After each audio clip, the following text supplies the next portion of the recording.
10-4 drivers, welcome to the Channel 19 Experience Trucker Podcast. This is where the real stories roll, straight from the blacktop. Breaker 19 villains, you got your ears on. I'm your host Tony, and this is the Channel 19 Experience Trucker Podcast. Rolling into your ears on Saturday, July 20th. It's episode number 22, and we've got a solid one lined up this week. On the bulletin board, we're spinning the dial back to the golden age of CB radio. I stumbled across a post from Nick Clendaniel in the American Truck Enthusiast group on Facebook. He shared one of his grandparents' old CB cards, and that small post turned into a rabbit hole of trucking history. We'll dig into that journey and the gems it turned up. In the pre-trip, we've got our quote of the week, and this one will make you turn in that driver's side mirror and take a hard look.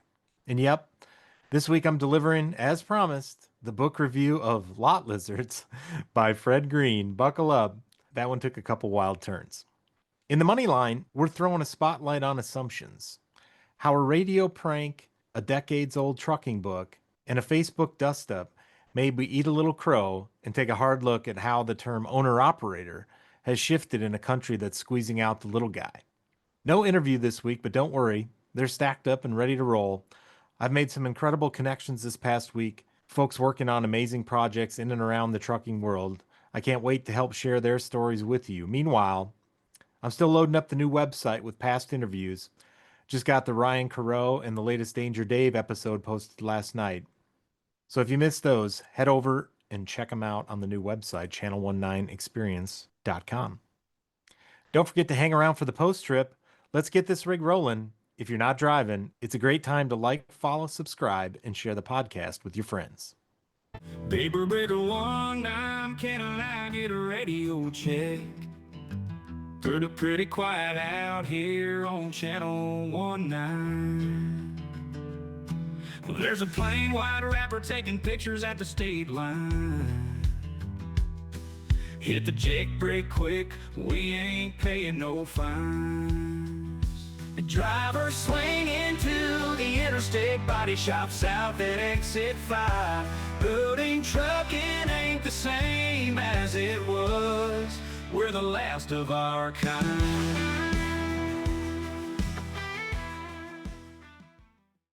At the Mid-America Truck Show, I had the fortune to meet up with Mike Barber, founder of Truckers Wealth. Both of us have a passion for understanding the uniqueness of truckers and sharing our knowledge wherever we can. Mike is a seasoned financial professional. He has over 20 years of dedicated experience serving the trucking industry. Truckers Wealth has created a specialized financial hub where truckers can receive expert advice and tailored solutions to build wealth, minimize taxes, and secure lifetime income for themselves and their families. Check out his website, truckers-wealth.com, and look forward to seeing him on the program here soon. Grab that safety vest, and let's do our pre-trip. This week's quote comes to us from Canada by way of Scotland. Elizabeth Thornton was the pen name of Mary Forrest George. Born in Scotland, she spent most of her life in Winnipeg, Canada, and wrote over 20 historical romance novels, racking up a shelf full of awards along the way. But this quote of hers, it cuts through the noise and lands hard. No frills, no fluff. Here it is. If we are honest with ourselves, we have to admit that sometimes our assumptions and preconceived notions are wrong, and therefore, our interpretation of events is incorrect. This causes us to overreact, to take things personally, or to judge people unfairly. That one will make you pump the brakes a little bit and think for a minute or two. I know it stopped me in my tracks this week, made me take a second look at a couple things. So go ahead, flip on that power inverter, toss that quote in the mental crock pot, let it simmer for a while. We'll come back to it down in the money line. Breaker 19, anyone got a copy? Today on the bulletin board, we're spinning the dial back to the golden age of the CB, when Ground Shaker wasn't just a handle, it was a reputation and a legacy. This week, a Facebook post caught my eye and my heart. I ran across the post from a grandson named Nick Clendaniel, holding on to his family's CB cards, uniforms, logbooks, and one heck of a story. If you've ever keyed up on Channel 10 or Channel 19, this one's for you. Nick posted a snapshot of history in his hand. A thick stack of weathered CB cards from across the US and Canada, some printed, some hand-drawn, all treasured. Nick said in one stack, he's probably got 500 or 1,000 of them. I never counted. I'd seen a couple of these cards over the years, but I didn't know much about them. I'll share the post and the photos on our page if you haven't seen them before. These cards were more than just contact info. They were identity, reputation, community. Long before Instagram handles, truckers had CB handles and then some. Ground Shaker, Teardrop, Pepsi Girl, Dreamweaver, Nighthawk, and these weren't just radio names, they were family names. Ground Shaker was Nick's grandfather, a man known for a truck so fast, the name Shaker wasn't just for show. Nick said if your truck couldn't run 100 loaded, you didn't deserve the name. And Ground Shaker wasn't just bragging. Nick has the Cummins Million Mile certificates and trucker strike credentials to back it up. Nick said, I have no doubt it ran over 100 miles an hour. He did all his own work to the truck. Nobody ever touched it to work on it but him. He headed the trucker strike in the 70s in Delaware, and I've got newspaper clippings somewhere of that too. Teardrop? That was his grandmother. Uniform was sewn by Nick's mom. You'll see those photos of the uniforms on the post as well. They're amazing. Teardrop started driving in 1969. Nick's mom was Pepsi Girl. His aunt, Dreamweaver. His uncle, Nighthawk. A CB family dynasty from Kenton, Delaware, where the Kenton CB Club once rolled deep, uniforms and all. Back then, CB cards were like baseball cards for truckers. You'd meet someone at a rest stop, swap a story, and hand over your card. Some had cartoons, slogans, call signs. Others, like their family's diesel motel rig card, laid out CB codes like 73s, 88s, and 44s. If you're like me and you didn't know what those meant, 73s were best regards, 88s, loves and kisses, 44s, message for you. While Nick and I were discussing his cards and stories, other drivers started jumping in. Raymond Bauer chimed in, I started trucking in the early 70s.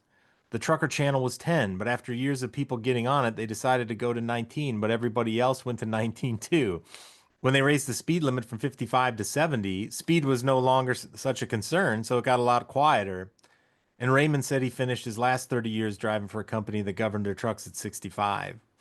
Joseph jumped in. I still remember my old CB license number, KATK 8438. I could almost hear the crackle of static coming through Facebook reading these comments. And then Nick shared a part of the story that really took it to a whole other level. Nick had discovered that his grandparents had appeared in a 1970s trucking documentary, but it had been lost for decades. He said the film crew came to my grandparents' house in 78 or 79 and stayed for like a week and filmed it. But then nothing was ever heard about it until a friend of my mom had seen it on YouTube and noticed my grandparents. Evidently, the film sat in a college basement for like 50 years before someone found it, from what I was told. Now, you can spot Ground Shaker and Teardrop around the 9-minute mark when they jump into the documentary. Here's a brief clip from the documentary and of Teardrop. Burger 17 for the Sleepy Eye.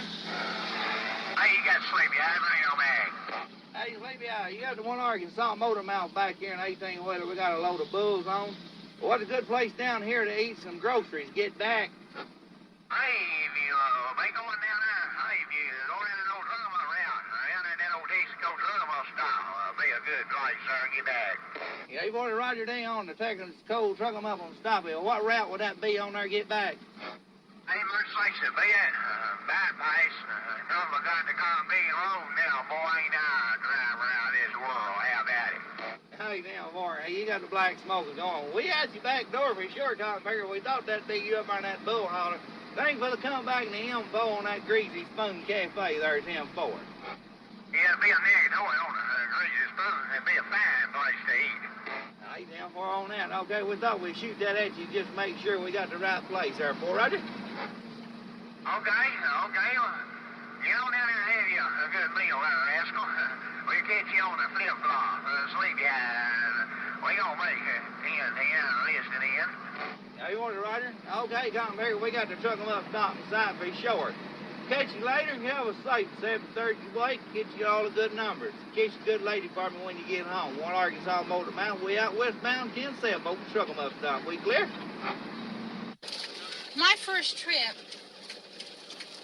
was in November of '69. I made one trip with him when he was in the moving business, just as a passenger. I went up into Pennsylvania with him. But the first trip, I think I went with you out west. You put me behind the wheel that first trip. He put me, it was about 60 miles this side of El Paso, and he got me in 12th gear and said, keep it between the two white lines. Well, the white lines didn't look very big. The final rides for Groundshaker and Teardrop were as memorable as the lives they lived. Nick said when his grandparents passed, his grandmother in 2011 and his grandfather in 2020, both of them were taken to the cemetery on a crazy clean flatbed truck. Other truckers showed up and blew the air horns as they were lowered into the ground. Today, Nick is trying to track down the families behind those hundreds of CB cards to return pieces of forgotten highway history. As he put it, since I've had them, I've wanted to find the people or their families and give them back. There's something sacred about this kind of story. It's not just nostalgia. It's the backbone of an era where trucking was about more than freight. It was family, it was radio waves, it was community in motion. When I was growing up and riding along with Dad or our drivers in the summertime, there were still truckers on the CB who sounded like the guys in the video clip. To a kid, it was a mystery what they were saying a good part of the time, but the mystery was part of the fun and part of the allure. Some truckers had an extra flair or character to the way they told their stories, or just said everyday things. You couldn't fake it. It was either who you were or it wasn't. I always knew there was more to the CB and the history of CB culture than I ever knew about. Even talking to Cindy Bowen back in our early episode, she talked about CB stuff that was way over my head. When we think about the glamour era of trucking, this was it, and for good reason. These truckers were really something else. And so, to Nick, thank you for sharing the photos and the conversation beyond just the photo that started this all and the memories. Thank you for continuing to spread the legacy of Groundshaker and Teardrop. And to every trucker who's ever signed off with a 10-4 and keep the shiny side up, our hats off to you. To borrow a line from Shakespeare, we shall not see their like again. And if we're lucky, maybe we'll carry a little of that spirit forward on the air, on the road, and in the stories we tell. Circling back to something I mentioned at the top of the show, the new website is finally up and running. It took a little bit longer than planned, but I'm really happy with how it turned out. One of the big reasons for the switch, the old site was built on Shopify. Now, Shopify is cheap and easy enough to get going, but it had some limits that I didn't really like. Plus, I've got no real history with it. Using it felt like trying to double clutch a twin stick with no seat time. So I moved everything over to WordPress. I've got more experience there, and it gives me the freedom to kind of build things the way I want, and without always having to call for outside help. Now that it's live, I'm catching up on uploading all the past episodes and interviews. So while you're there, you can order your encouragement cards, check out the trucking etiquette section. It's got its own special page now, bringing all those do's and don'ts to life. But more than that, it opens up two big lanes that I've been itching to build out. First is trucker resources. I've spent a lot of time reading and researching trucker topics, history, business, gear, you name it. And I didn't want all that work to just live on my own hard drive. I wanted a place to share it. There's a ton of great stuff happening in the trucking world, but sometimes it gets buried in all the noise, whether it's useful gadgets, must-listen podcasts, forgotten songs, trucking movies, or just good info for new drivers. My goal is to build out kind of a one-stop shop, a hub for the kind of content that's actually helpful, entertaining, or meaningful to folks out here getting it done. Second is the Trucking Legacy Project. I didn't want to force this into a box it didn't want to fit in, and so WordPress gives me better tools to make it happen. Now I can focus on collecting and sharing the content, not wrestling with the tech. So get your stories and your memories polished up. We're going to shine a light on those legacies that built this industry and keep it rolling. All right, let's wrap up this week's pre-trip with that long-promised review of Lot Lizards, the book by Fred Greene. Where do I even begin? In a lot of ways, reading this one felt like driving the loop around a big city, like I-465 around Indy.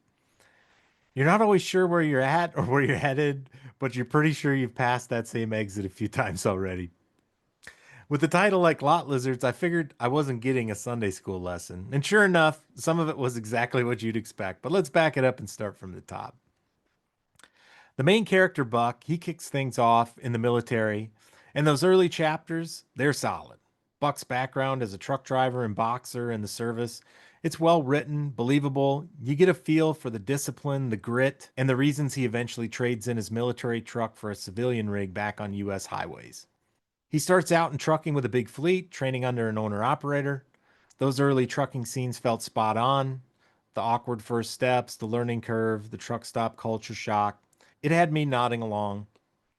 But once Buck gets out on his own, well, the gears shift. Let's just say the middle stretch of the book becomes about 80% dedicated to extracurricular activities.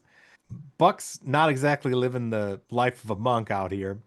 He's chasing skirts at every stop, even while he's still in training.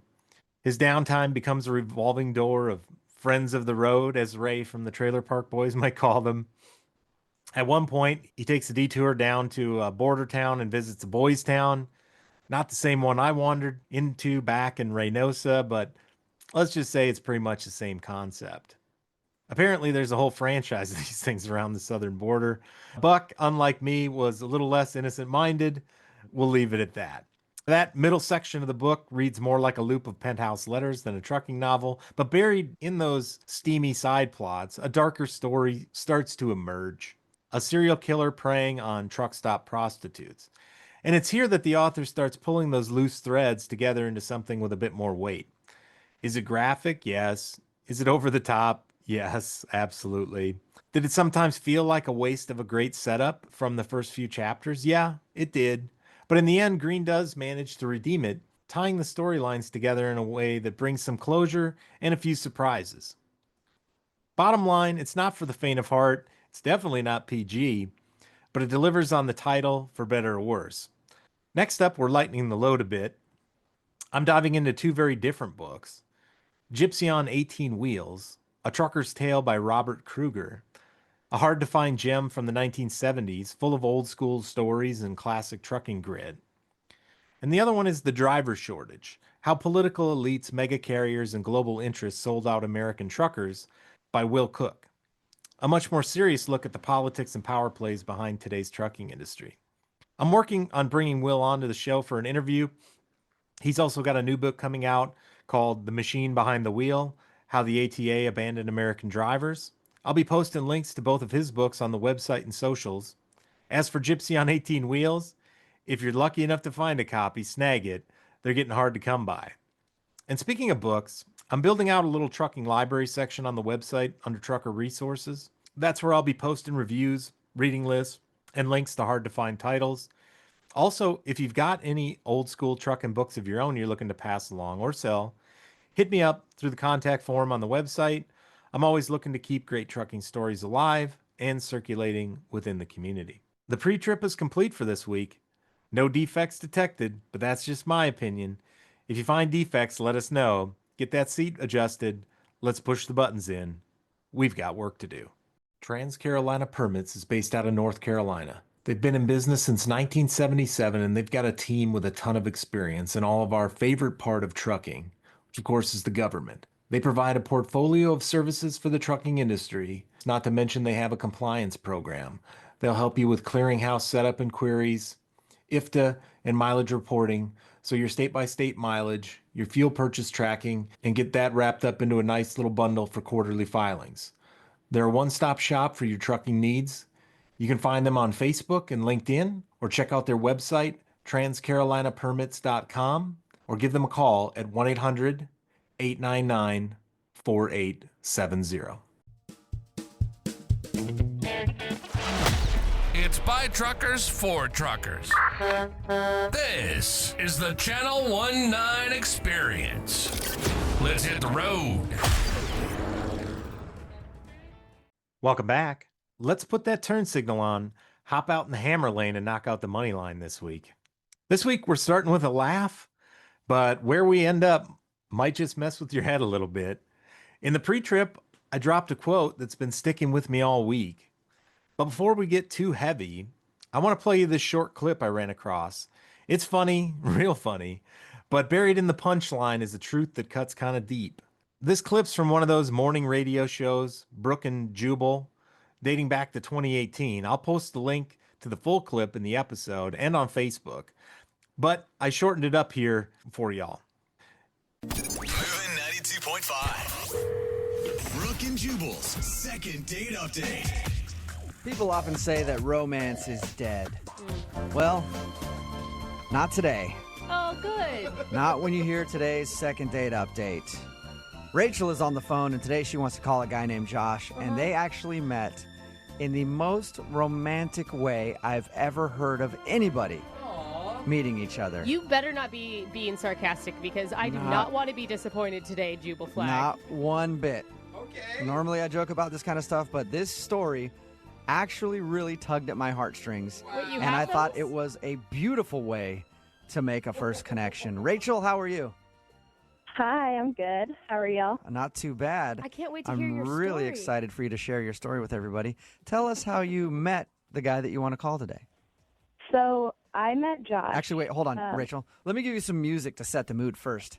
Rachel, Oh, yeah, I like that better. why don't you tell everybody how you met the guy that you want to call today? So his name is Josh, and we met at a moment when we were both really just raw and vulnerable. Whoa. We were puking off the same balcony. I just want to say I'm not proud of this. This is not a story that I really am proud to share. Listen, I'm normally a lightweight, and I really wouldn't get this drunk at a party, but it was my roommate's birthday, so, like, what are you going to do? I went to the bathroom. I tried to get in the bathroom, but somebody was in there. Uh-huh. So it was just like the only thing that I could think to do was to run outside. And I leaned over this balcony and I like just puked my guts out. And like, I'm so embarrassed. And then I looked up and there was this guy right next to me doing exactly the same thing. Oh, my gosh. And we locked eyes. And it was so romantic. Actually, it was kind of sweet. We like started laughing at each other. Yeah. And it was just sort of this moment of like, well, here we are. I mean, we didn't kiss that night. Did he ask for your number or something at that point? So the thing is, like, it was like kind of a funny situation. We started laughing at each other, kind of. And he asked for my number, and I was like, you know, what the heck? And I gave it to him, and all of a sudden we had plans to like, go get dinner and see a movie. And Oh, my God. So you actually went on a real date. Did So- your other plans involve vom too, or did you guys have a vom-free No. date? we talked about it, and we decided one drink each. So how was dinner? Well, okay, so it actually ended up not even happening. Oh, no. Yeah, got there, started getting all of these texts from my roommate that my cat had been missing. And so I'm like freaking out, pretty much immediately had to leave right when my food got there. Oh, that sucks. Yeah, but he was super nice, drove me back home. And I felt like such a jerk because I didn't even say goodbye. I like ran out of the car. Did you text this guy or call him and let him know what happened? Yeah, like I tried to call him and apologize for like running off. You know, it's not my fault that my cat got lost. But I can't get a hold of him. It's been like 4 days. I don't know what's up. And I really just, like, I want to explain myself. Okay. Well, we'll play a song, come back, call him, and get your second date update, okay? That sounds great. I mean, he just seemed like a really cool guy. I don't really want this opportunity to pass me by. No problem. All right, I'm going to dial his phone number right now. Here we go.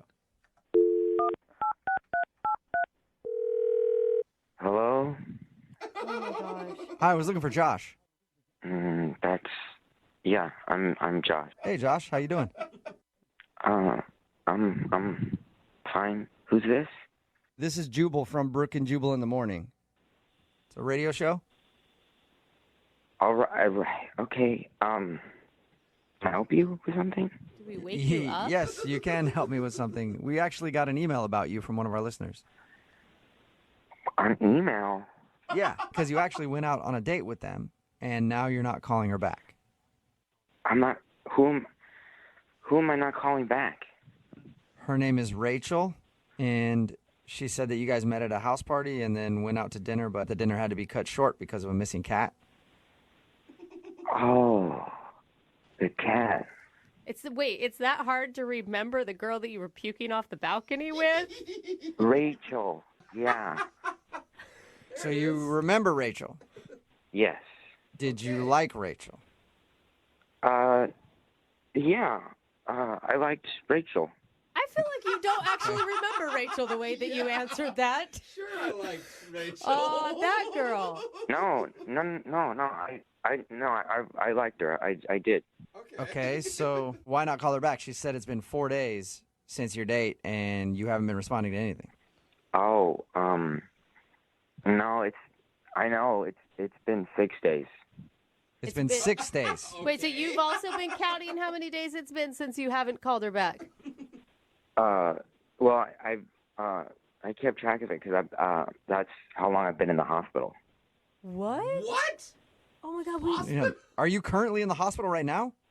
No, I just got out yesterday. Oh my God, is that why it sounds like you're on drugs right now? I'm a little bit on some painkillers and stuff. Whoa. Are you what okay? happened? It was such a crazy night. So her cat was missing. Uh-huh. And I remember she was really distraught, so I felt bad. And she got out of the car. So I drove around the corner, and then I decided to get out of the car to maybe look for the cat. Because I thought maybe the cat was outside or around the area. Yeah. So I was looking for her cat, and it was really dark, and I couldn't really see that well. And then a car came and hit me. What? You got hit by a car? Oh my God. Yeah, I got a broken arm, and I got a couple of broken ribs. Oh my God, you're lucky that that's it. Dude. Yeah, I've been in the hospital because that happened. So you were going to call her back, but obviously you've had other things going on right now. Yeah, it's just been nuts dealing with all this stuff. Yeah. Does she know that? I'm so glad you're okay. Yeah, we talked to her. It sounds like she doesn't have any idea that you got hit by a car looking for her cat. I don't know. I've been in the hospital. I don't know what she knows. God, I would feel so bad if I was Rachel. Yeah. I would blame myself forever. Very nice of you to try to find her cat, though. I didn't find the cat. No, you didn't. No, he found a car instead. You definitely found a car. Hey, Josh. Mm-hmm. I hate to throw you under the bus again, but Rachel is actually on the other line listening to this conversation and wants to talk to you. What? Yeah. Rachel's here? Hi, oh my God. Hi, I'm so glad you're okay. Josh, are you there? Yeah. No, I'm here. But what? So what's happening? Oh, poor Josh. You're so sweet. I thought that you weren't calling me back because I screwed up our date. I thought that you were mad at me. Oh, no, I was in the hospital. Yeah, I know. We heard the sirens when we were looking for my cat, and and that was you. Oh, God. That's so crazy. Yeah, that must have been for me. I'm sorry. No, please don't apologize. Oh my God. Yeah, what are you apologizing for, Josh? Sorry, I got hit by a car and there happened to be sirens. Oh, I feel so guilty, Josh. I'm sorry. Oh, man. Oh. No, it's fine. I wanted to help you find your cat because you seemed really upset, and I just wanted to help you. How is this turning weirdly romantic? Thank you. That's really sweet.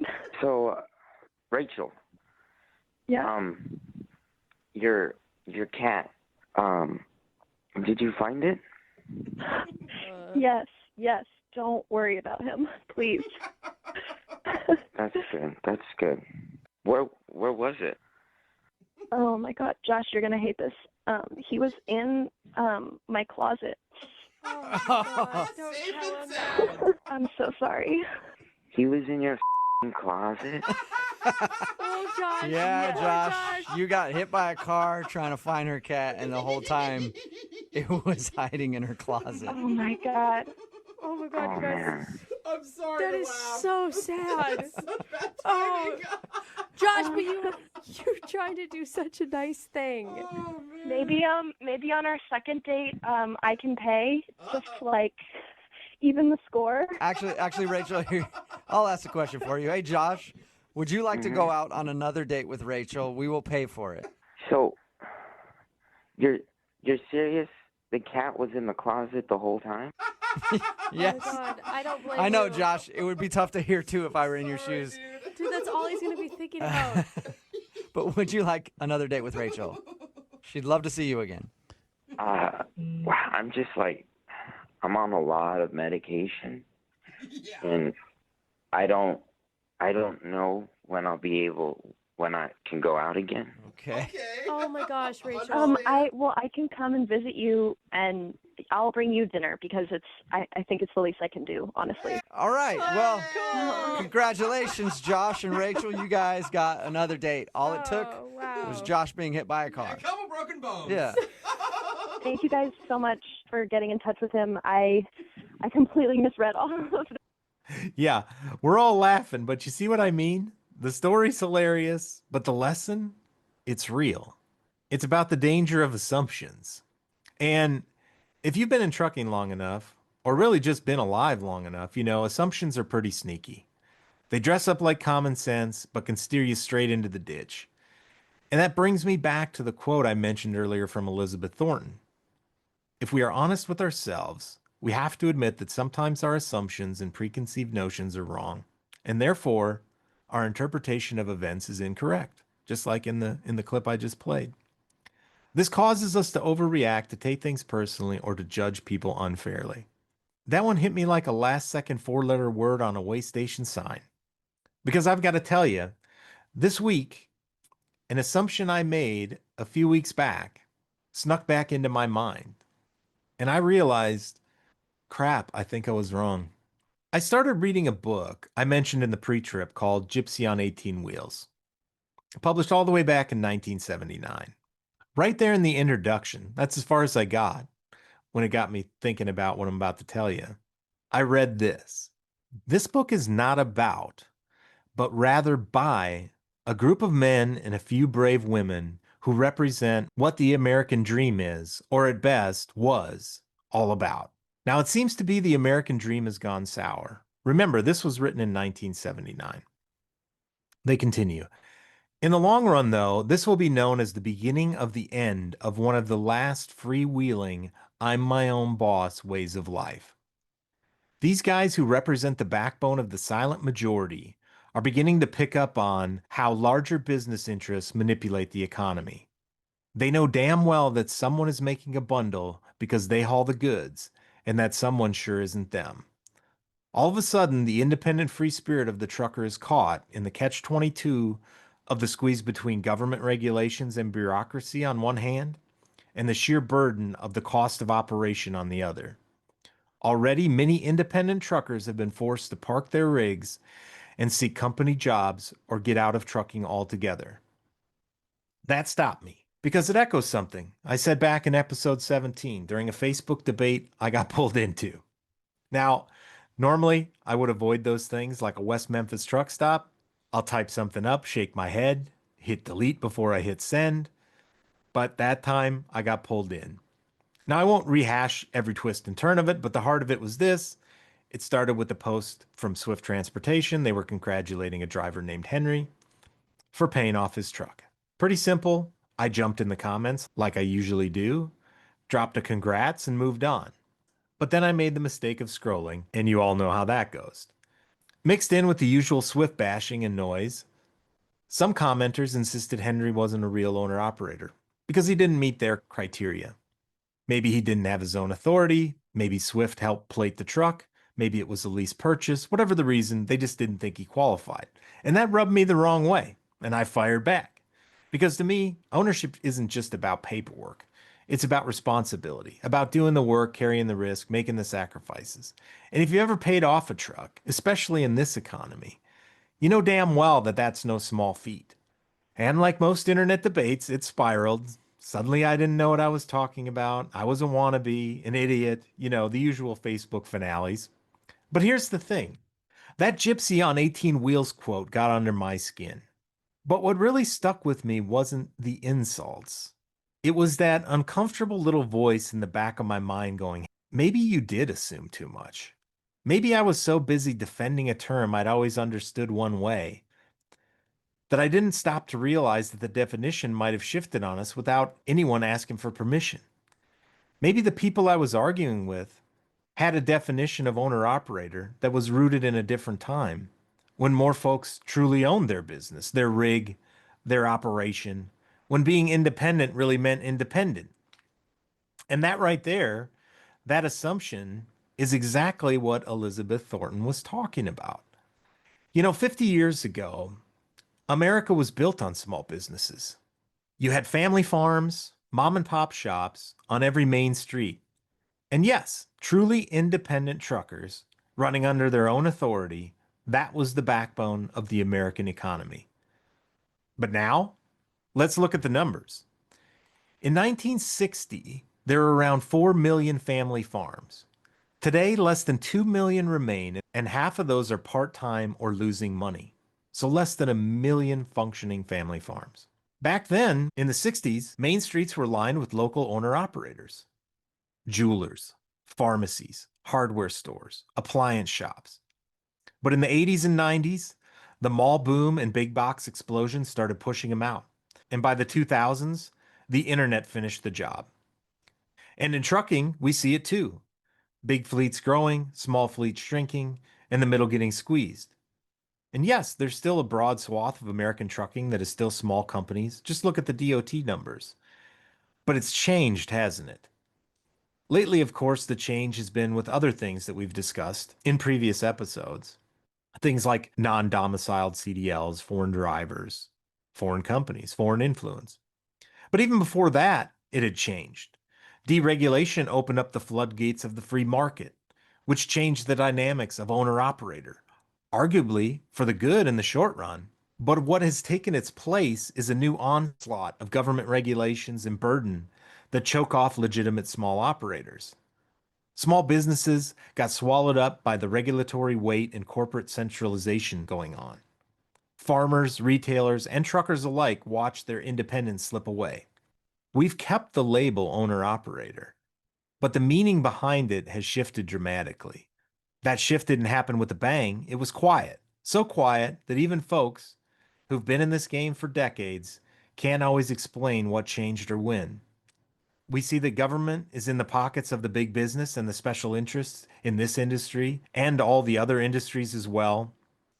I live in Buckeye, Arizona, and all over Phoenix, there's proof of who's winning this game that we're now playing. Exit after exit being flooded with franchise businesses, either company owned or franchisees. Owner operator style anything is a rarity. All we get is a new copy of the same thing as we have 10 miles away. Those businesses know how to play the game. They know how to work the system. And every new rule is just one more barrier to entry for the little independent people. The little guy can't compete on price, and the market seems to be devaluing service and safety in the case of trucking. So here's my takeaway, my mea culpa. I was wrong. What the person I was arguing with on Facebook meant by owner-operator wasn't what I meant. I assumed everyone shared the same memory of what independence looked like, but that memory isn't universal. And that blind spot put me in short-sighted judgment. And that brings me back full circle to the quote. Sometimes our assumptions and preconceived notions are wrong, and that causes us to judge unfairly. It took me quite a journey to understand all of this. This week was a gut check, but it also brought into focus something we'll talk about in the coming episodes with a variety of guests. We've got to recognize the forces, corporate, regulatory, and economic, that are reshaping what freedom looks like in this country. The big interests will use everything at their disposal to lean the table more and more in their direction. The money line this week: help each other root out blind spots and learn from the past so we don't repeat it. Supporting independent trucking in all its forms and gradations isn't just about what you call it. It's about understanding what we've lost and what we might still save. Let's take a quick detour to line 4 and then wrap up that post trip. I'll see you on the flip side. True TMS is a cloud-based transportation management system. Being in the cloud makes integrations faster and you're able to access the platform from anywhere. It has intuitive planning, on-demand reporting, and easy order creation, rating, and invoices, which turns tedious admin work into streamlined automated workflows. The folks at True TMS have decades of trucking and liquid experience, and they care about this industry. They don't just sell you a product, they're invested in your success. Visit their website, truetms.com, and of course, tell them Channel 19 sent you. We're talking trucking life, uncut. The wild stuff, the weird stuff, the mistakes, the memories, and the miles in between. From first jobs to last hauls, the laughs that kept us going, and the lessons that left a mark. Quick reminder to pay a visit to friends of the show on social media. Check out Big Cal over at Trucking with Coffee and Cal, Superior Trucking Payroll Service, I-95 Truckers. Chris Barber, he's had a bunch of posts this week as he prepares for the court dates in front of him up in Canada. I've got my proud member of a small fringe minority shirt on today. Be sure to go pay him a visit on his pages and wish him well as his fight continues. To me, it's now about the right to protest and fair and equitable judicial treatment under the law. That should matter to all of us. And finally, I'd recommend that you all consider joining LinkedIn if you aren't on there already. There's a lot of good information on that platform. Some of that stuff doesn't get found easily elsewhere on the other platforms, and it's also a place to have your presence and voice be heard in a different way. Facebook, TikTok, Instagram, they can all be a bit of an echo chamber without much of an impact at times. LinkedIn is a more professionally focused platform, and you can have your voice be heard there as well. Coming up on the podcast, I mentioned earlier and throughout, we've got a bunch of great guests lined up for this week and beyond. I know Al, I know he misses our interviews when I don't have any, so don't worry, Al, we've got you covered. This week, I'll be over in OKC. It may even be hotter over there this week than at home in Phoenix. I'm not looking forward to hotter or muggier. But we've got a couple book reviews coming up, one movie review coming up that I hope to watch this week, either on the plane or in the hotel room. Also, summer show season's in full swing.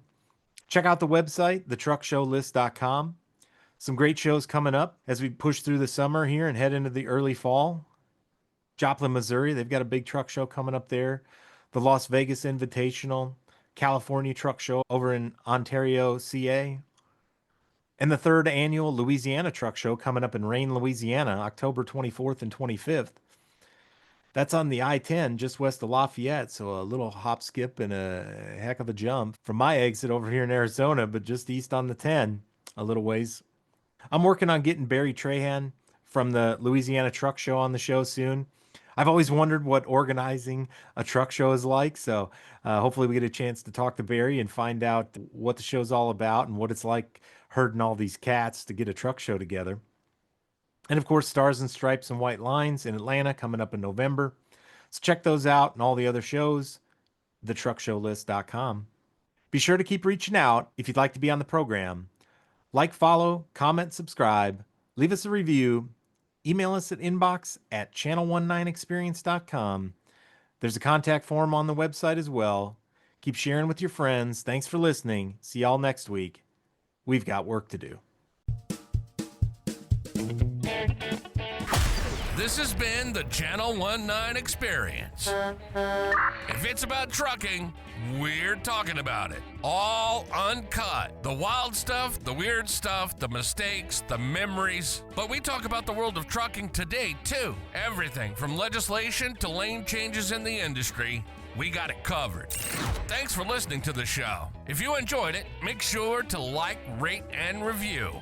We'll be back at the ranch soon, but in the meantime, hit us up on social media at Channel 19 Experience and the website at www.channel19experience.com. That's channel and the numbers 19. See you down the road.